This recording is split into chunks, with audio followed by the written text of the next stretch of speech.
بتحية الإسلام فسلام الله تعالى عليكم ورحمته وبركاته. تلاحظون اليوم أن هناك فارقا في التوقيت، فإن شاء الله الحلقة بإذن الله تعالى في المرات القادمة لغاية ما يتغير the حلقة will inshallah be between Maghrib and Isha until the time changes, which will be on October, that's Sunday, I think October 6 or 7, I forget.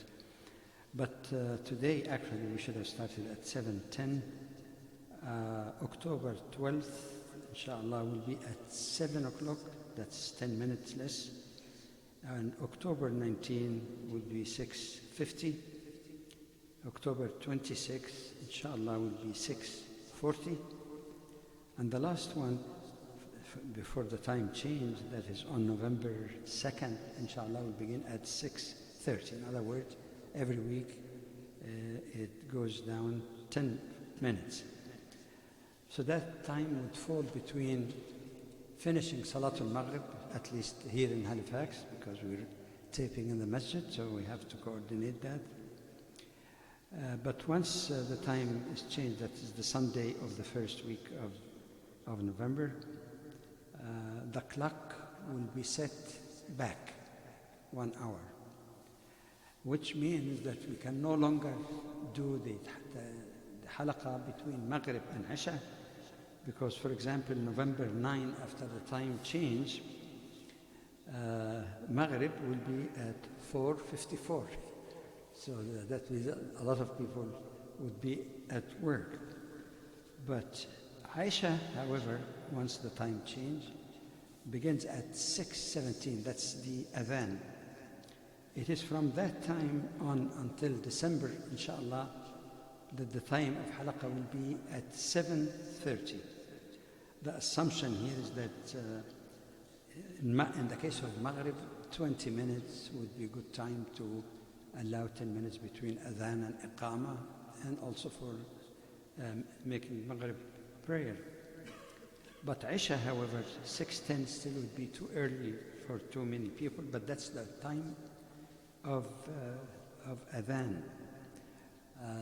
It has been customary in the case of Isha to delay it a little bit, not to have it exactly, because 6:10, some people still even would be at work or on the way home.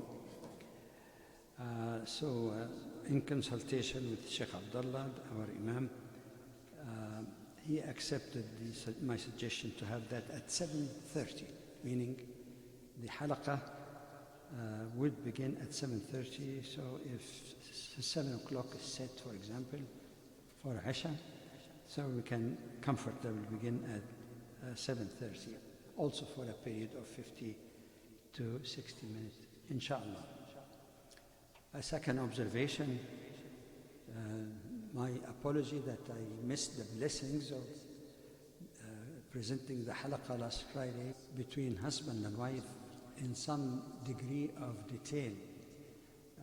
In fact, that was based on what I consider to be a very interesting focus in Abdul Halim Abu Shaqqa's book, that unlike the typical, of course, fiqh issues, which is understood, that the husband is responsible for spending on his wife and children and so on, that he allocated or set part in his book, multi-books actually, it's several volumes, to deal with the emotional and other aspects in the marital relationship. Last time we finished with 5. Today, inshallah, we will have 4 more, and the 10th one will be a different topic within marriage also. The thing that we covered, and I'm just listing because we cannot just go through them in detail, it took quite a bit of time to elaborate on.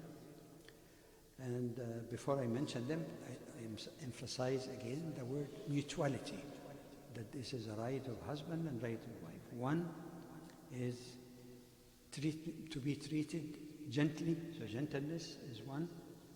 Secondly, compassion and mercy, which is based also on the ayah in the Quran in Surah Al-Rum about marital relationship. Thirdly, the right of begetting children, and this is something has to be really settled between husband and wife, but nobody can arbitrarily say, I marry, but on condition that I would not like to have any children. So that's the third one. The fourth one, that one should show reasonable trust rather than to be always jumpy or having too much or excessive jealousy, even though, of course, part of jealousy or part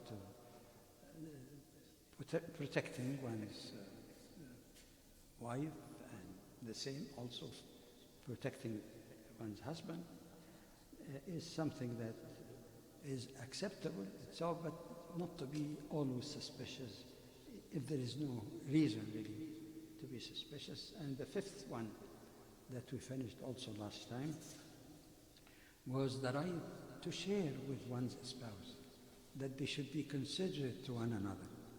If a husband, for example, is coming home and feeling close to his wife and tell her about what happened in his work during the day, not to tell her a 5-hour story, but I mean to share some of that the wife should be more receptive to that, rather than saying, what do we have to do with your work and what happens? The husband also should be patient. He may not be much interested in needlework or cooking or whatever, and his wife wishes to talk to him about certain things in her life, and he doesn't, I don't have to do with that, No. Even if one is not that interested, the source of sharing means a lot. That I do care about what happened to you in your life. I do care about the issues or problems that you're sharing. This actually brings the couple even together. Inshallah, today we'll get to a couple of missing points. The sixth one, or obligation, you would be surprised, even though it's in hadith, حق التجمل. That is the right of either spouses to see their spouse in a beautiful form. Beautification, of course, has two functions, both mentioned in the Quran. قد أنزلنا يا بني آدم قد أنزلنا عليكم لباسا يواري سوآتكم وريشا ولباس التقوى ذلك خير. Allah addresses humans in general. Excuse me. O children of Adam, we have provided you with garments that would cover your body, decency, in terms of covering the body, but also for adornment. So there are two functions. Rishan means adornment as well. That is something that one should not really be fussy about or impose unreasonable strictures on his or her spouse. Of course, it goes the other way most often, because even in the Quran, when it speaks about in another ayah, يا بني آدم خذوا زينتكم عند كل مسجد. When you children of Adam going to the masjid, خذوا زينتكم, adorn yourself, but of course within the Islamic etiquette, and inshallah we'll be dealing with that issue. There is a hadith also, إن الله جميل يحب الجمال. Allah subhanahu wa ta'ala is beautiful and He loves beauty. Of course, beauty to Him is not like our criteria. So in fact, the Quran even criticizes those people who would arbitrarily and without evidence make things that are permissible haram. Look at this ayah, for example, Surah Al-An'am, I believe, yeah. قل من حرم زينة الله التي أخرج لعباده والطيبات من الرزق. سؤال إنكاري. Say, who has the authority to forbid people or make unlawful to them the zina, or beauty, or good, wholesome things that Allah made for His servants, and the good provision. But I wonder even if some people are aware that the Quran also recognizes quite clearly, because Allah subhanahu wa ta'ala knows what He created, that there is recognition that a woman in particular likes to adorn herself more so perhaps than most males. For example, in Surah Al-Zukhruf, the 18th ayah, أَوَمَنْ يُنَشَّأُ فِي الْحِلْيَةِ وَهُوَ فِي الْخِصَامِ غَيْرُ مُبِينٍ. I leave aside the context of the ayah, so we come to the point quickly. But basically it says, referring to females, that they are raised even from young age of loving of adornment, jewelries or whatever other things. So there is recognition also, and men who may not care much about their own adornment should recognize that females, it's part of their nature as Allah subhanahu wa ta'ala created them. But there are a number of parameters that one should keep in mind and know what is haram, what's halal, what is makruh, that means detestable, and so on. In the light of this ayat, there are in the Quran also and Hadith parameters, and one parameter is that a woman may show her intimate adornment inside her home, that is to her husband and other mahrams. Mahrams are those who can never be eligible to marry her or them in that matter. So the inner zina or adornment at home, no restriction. And of course, within some reasonable decency, especially, there are children at home also.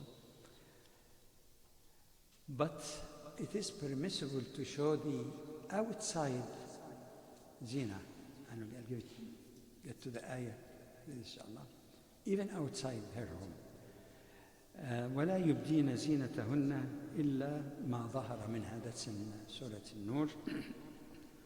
The surah is 24 and ayah 31. Many of the jurists and commentators on the Quran try to explain what ما ظهر منها means. ما ظهر منها, if you translate it would mean something like, except, in other words, they shouldn't show their adornment, except that which of necessity has to be born or worn, I should say. For example, one interpretation, ما ظهر منها, they said means the face and the hands. Okay? Some said ظهر منها refers to the overgarment. That means they cover their bodies. There is a big debate about whether covering of the face is required, and I think the more correct and authentic opinion, according to scholars of hadith, like Sheikh Muhammad Nasir al-Din al-Albani, alayhi rahmatullah, he has a small book on that.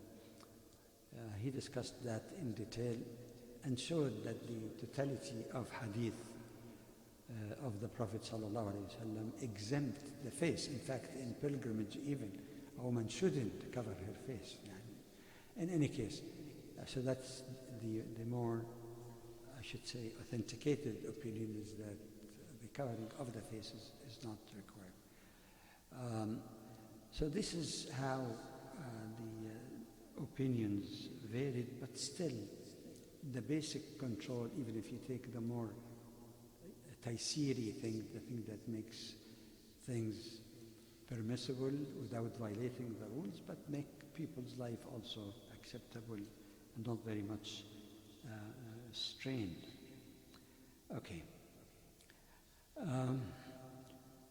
Some, even with evidence from hadith, indicate that the exemption of ma ظهر منها, that the outside zina, includes the kuhl. The Prophet ﷺ praised kuhl, and he didn't say, for example, it is only for men. It's known that women also like to have kuhl.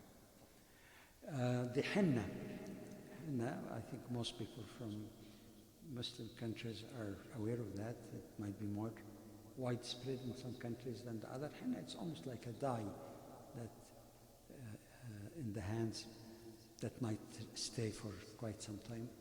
That's permissible. And some people say, oh, no, this is tabarruj. How come? See that? Look, in hadith literature it says that one woman came and he was talking to the Prophet ﷺ, and he noted that she does not have henna in her hand. I told her, go and have henna. That means it is not, it is within the permissible outside adornment. It is evident also from a hadith, even though another subject, but you have to connect the points together, that among the permissible adornment also is moderate use of adornments or jewelry.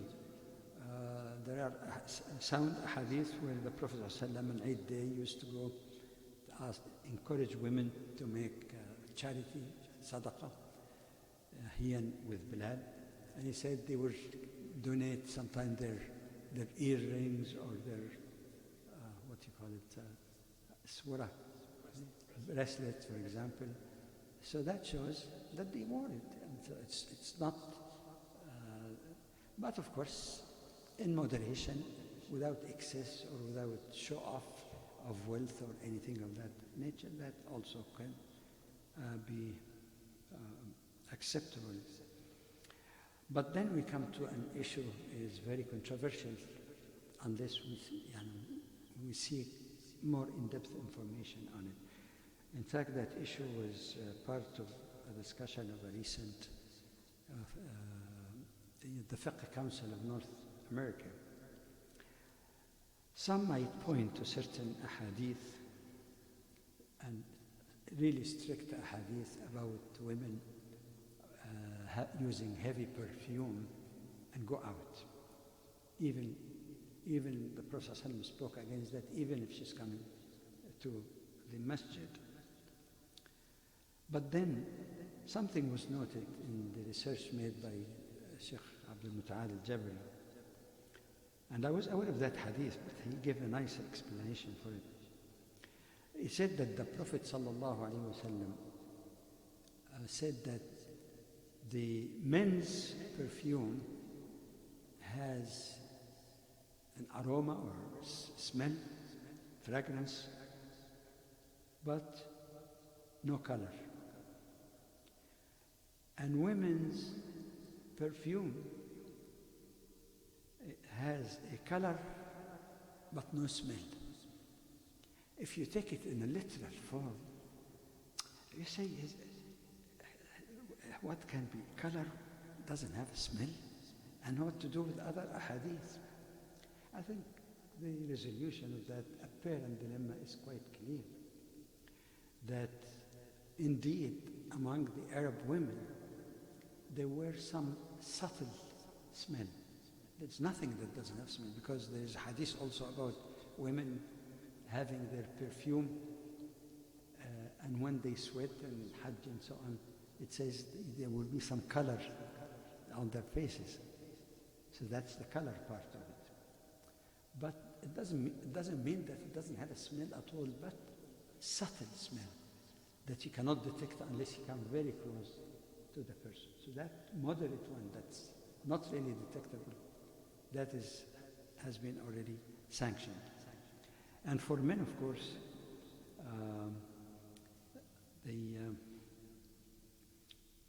they have the smell, whatever they used at that time, various plants and so on, that doesn't have, the fragrance is can be detected perhaps a little bit more so than the case of women for obvious reasons. We don't have to get to argumentation or something like that. That, of course, once a woman goes out. But of course, with her husband, she can use whatever she wishes.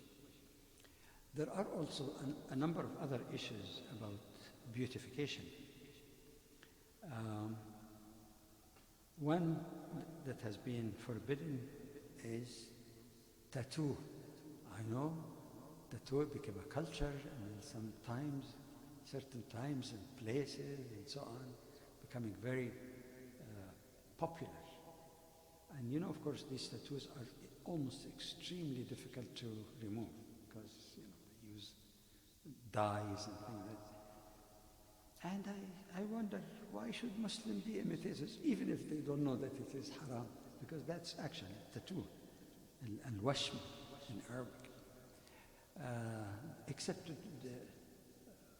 try to impress some people. Somebody, has a tattoo in his chest, a tiger, or some people make tattoo of a woman on their arms. Why do this? Amazing.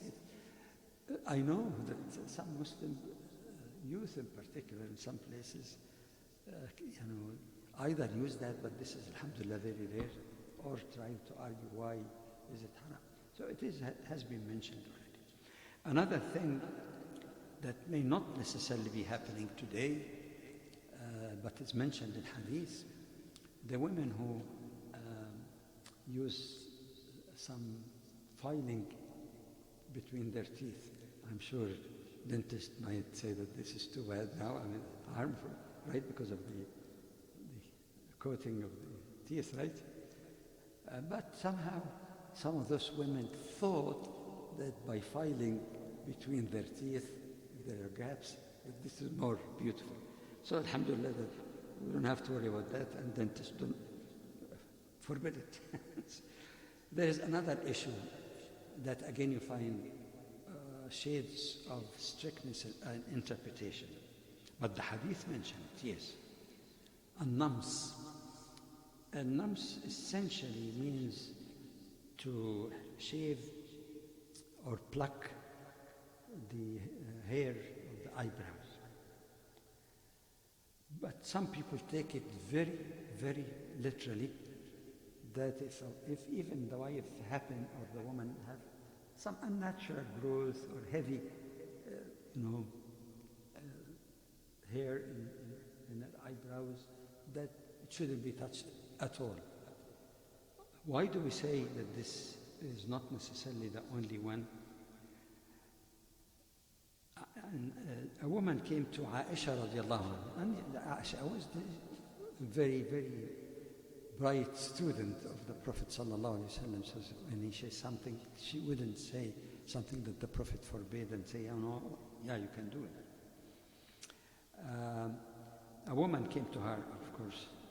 She told her that I get some embarrassing, like hair, for example, something in the beard, a few hairs, or mustache even. I know it's not very common, or other things that cause embarrassment. What should I do? Aisha radiallahu anha was aware of that hadith, and she told her, "Amiti anki al-adha mastatati." And if you take out a few hairs, that make you look more beautiful and less embarrassed, try to remove that. And that's why some jurists said that what is really strict, that the Prophet ﷺ spoke very strongly against, is the total, you hear about this among actresses and other people, that almost they remove the entire thing and just get a pen and try to draw. So they say, perhaps the Prophet ﷺ speak about extreme case, not beautification, which is permissible. And in Sharia also, you don't have to have some embarrassing and unnatural, and you have to keep it, because it is not natural for a woman to have a mustache, for example. So to remove that is to restore normalcy rather than to go against the creation of Allah subhanahu wa ta'ala. And of course, if there is any problem because of an accident or whatever other reasons, you're restoring what it was actually, rather than just beautifying for the sake of beautification. And that's why in the matter of plastic surgery, for example, the people who object have a basis. وَلَا يُغَيِّرُنَّ خَلْقَ اللَّهِ. The Quran speak negatively about those who change the creation of Allah as if they're not beautiful.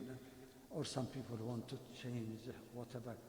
I think Michael Jackson at one time, he was obsessed with the shape of his nose and had so many operations. Yeah, subhanAllah, everything is beautiful that Allah created. If a person had an accident or something embarrassing, or tashawuhat, some genetic issue, you corrected it. Okay. So a plastic surgery, then if a person had was in a fire and it caused some irregularities, that should be all right. But not for the sake of, what people spend thousands of dollars for something not trivial. Another thing also is to connect, let me use the common term, to use a wig. And by the way, while the hadith speaks about women in particular who are more likely to use it, but by analogy, if you look at the illah, the effective reason why it is forbidden, as the Prophet indicated, that's ghish. Even if a woman had some problems, for example, with her hair, either naturally or because of chemotherapy sometimes, and if a person is coming to engage that woman, he consider her wearing of a wig like falsification and misleading. That's maybe the reason behind it. Likewise, if a woman connect her hair with another hair of another woman, so that she had a longer braid and all that kind of stuff, that one, as far as I read, is forbidden. But if she's connecting yarn, for example, with her braids, that this is fine, because there is no misleading or deception here. It's not by way of beautification, that this is all right. I hope I didn't spend so much time on that, but these are very, very common questions I used to, whenever I travel or give any talk, even not related, people keep asking this question, because sometimes some jurisprudence books are too strict to give the strictest interpretation. What I like, of course, in the wasati Islam, just balanced Islam, one should know if the person feels that he or she want to take the stricter view, fine, but don't consider that the only one, or try to impose it on everyone else. The seventh out of the 10, and the 10th one is a big one. The seventh is to be entitled to satisfy your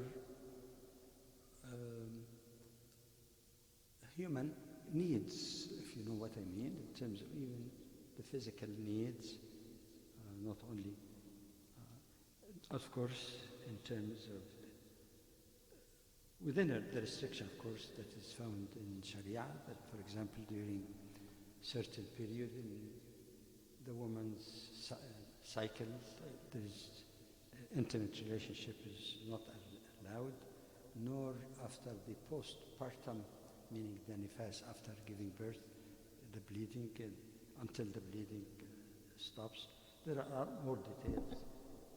Some special cases like istihada, women who might have a problem that after their normal cycle there is still bleeding that might continue for a long period of time, that there is a ruling on that. If it is unnatural, that it's not the normal cycle, that they can say make wudu and pray as usual. So this is these are final details in Tahara. So, but going again to the needs, in Ramadan, of course, obviously it's forbidden until after sunset and before Fajr. And it is clear also that one should not abstain from this halal satisfaction of the needs and the needs of their partners as well, and provided, as the Prophet ﷺ also said, that what happens between husband and wife should be totally confidential rather than just, it's not for publication. Or number 8, the right of entertainment. Subhanallah. People sometimes are so strict that they can't imagine that the Prophet did that unless they read it in the hadith sahih. In the masjid of the Prophet ﷺ, there were men dancers, I must say. Men dancers.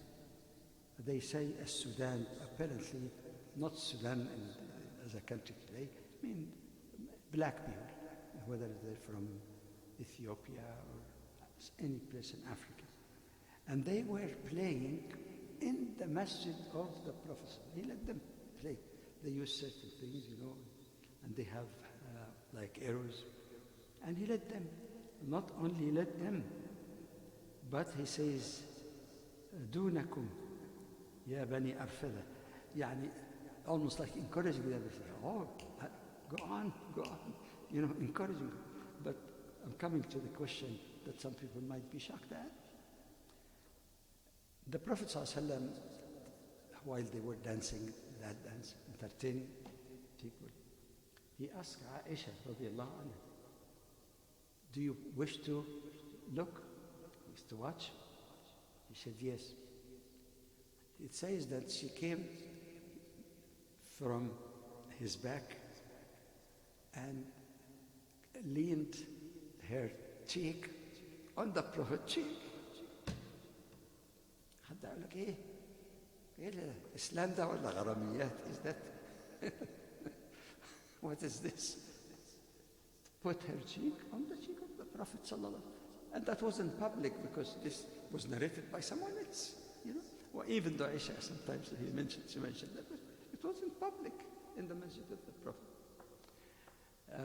Until he felt that she watched enough because she kept watching. And then he asked her in one narration, did you have enough or did you get tired or something? She said yes. He said, all right, now, you can go if you want. And that is in Bukhari and Muslim. I remember even in a hadith that I could not document it yet because it wasn't in the book. But very similar hadith, it says that the Prophet ﷺ asked Aisha, as if, did you watch enough? And she, by her own admission, she was already got enough entertainment. But to test her, the love of the Prophet of her, she said no. And he let her. She was not like, go back. So that's بسميه دلع مشروع دلع gilding the person. Subhanallah. Then the number 9, like I said, the question of jealousy. I give you an example of what might be acceptable feeling of jealousy and what limits should be placed. It was reported, for example, that Umar radiallahu anhu used to feel too jealous, and he didn't like it personally. He didn't like that his wife goes to the masjid. Okay?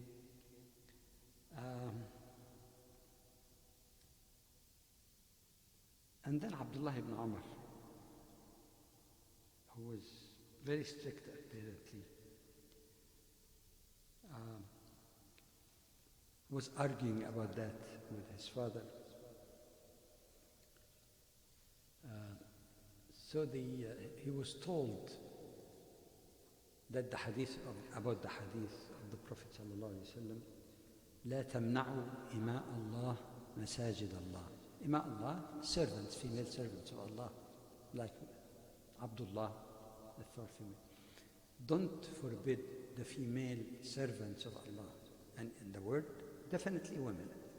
This has been specified. From going to the masajid of Allah.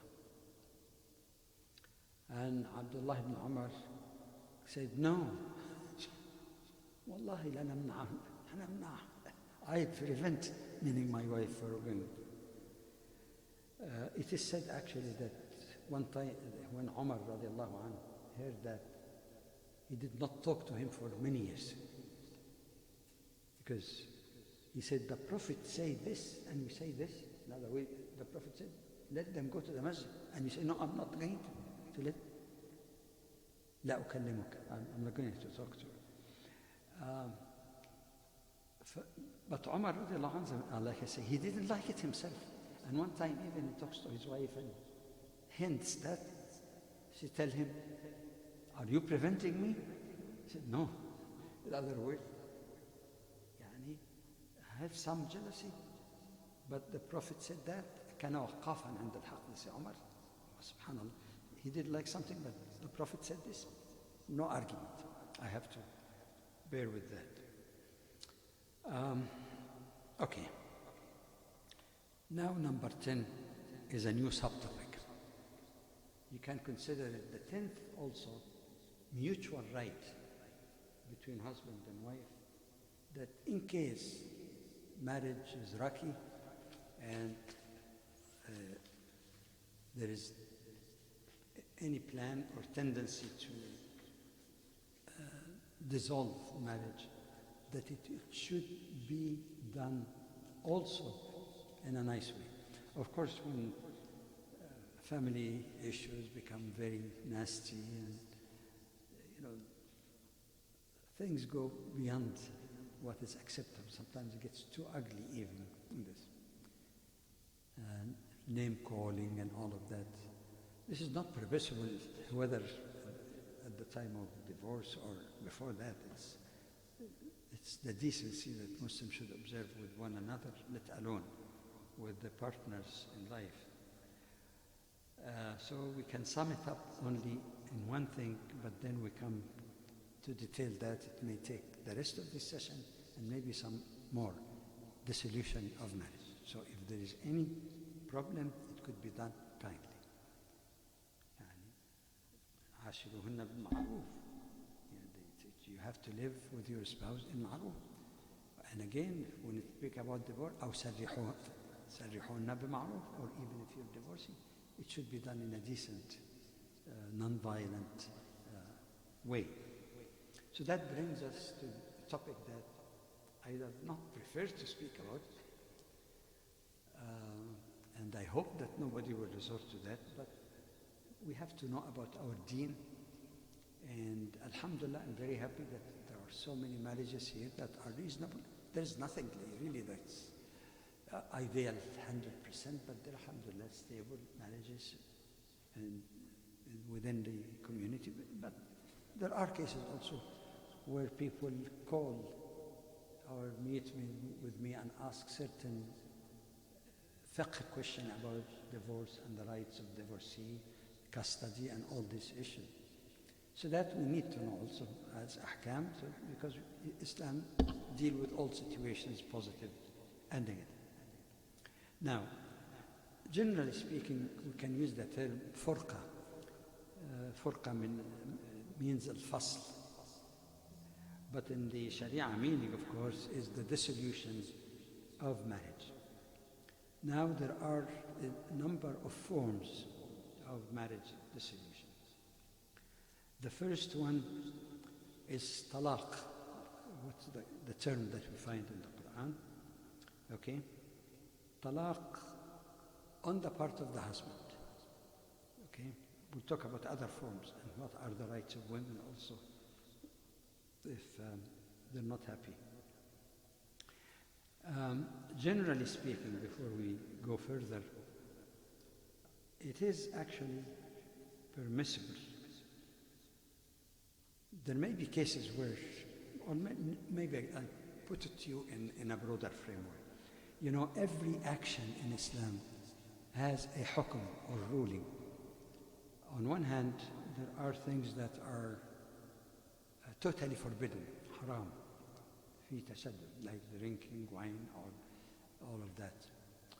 There are things next to that that are makruh, detestable. There are things that are mubah, meaning permissible. It's not required, it's not forbidden anyway, permissible. It is permissible to have a cup of coffee or Tim Horton donut or whatever, permissible. You're not ordered, you're not forbidden. So that's in the middle of the five. And then there are things that are commonly known as mustahab.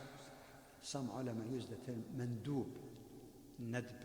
Mandub, encourage, something good.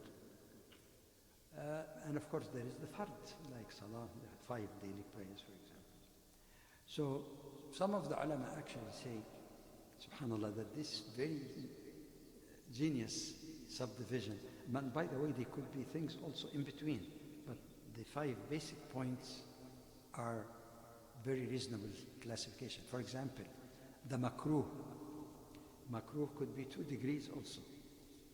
It's something makruh lightly, and this is they call karaha tanzihiyya. It is something that's bad that good people really should not engage in that. And then there is something forbidden, not exactly forbidden, but next to forbidden. They call it as a mustalah, as a title, karaha tahrimiyya. It is the closest thing to haram. So there could be something in between, but I think this is the 5 is easier to follow. And in fact, everything, including marriage, even divorce, may be subject to one of these 5, depending, or a few of these 5, depending on a given situation. For example, and some people say, or ulama say, that divorce actually would be close to mandatory, that the husband should divorce. That is the case where, for example, he is unable to spend on his wife and she doesn't have resources because that's his shar'i duty. If he's incapable and unable, he can't let her starve. Okay? Or, in a case that is even stronger, if, for example, the husband was or became impotent, and like we said earlier, a human being is entitled to the halal satisfaction of that need, but it becomes in that case, if she's, of course, sometimes a wife would say, no, I accept that, okay, no problem. But if she wants that, then he must let her go. It must, but like I say, if she wanted. But things that you have to do, if the other side say, okay, I accept, that shouldn't be a problem. So that's one. They say it could be mandub or mustahab. He said that it is not really an extreme things, but if the wife, for example, consistently neglects him, does not really provide for him